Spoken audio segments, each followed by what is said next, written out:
Okay,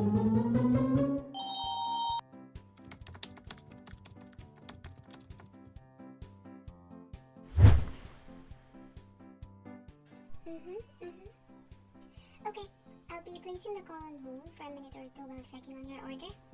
Thank you. Ano kaya itong... Tiel! Tiel!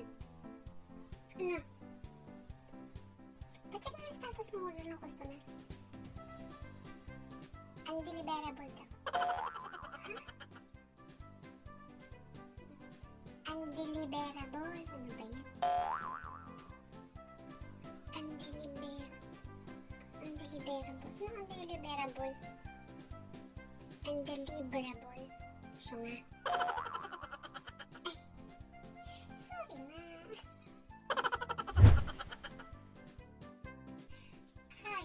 Yes, hello. I just want to check if I can bring my toddler at the theater.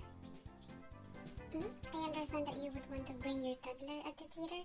Let me go ahead and check the venue's policy. Sure. Oh, I'm sorry. It shows on our end that pets are not allowed. Say what?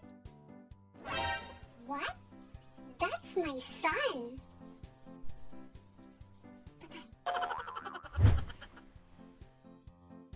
Alright, Mrs. Smith, we've completed your order. How would you want to receive it?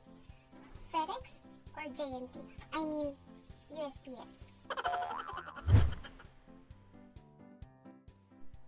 Alright, sir, let me just spell the item that you want to purchase. It's C for sink, L for elevator, E for igloo, Q for cucumber, U for yogurt, and E for intestine.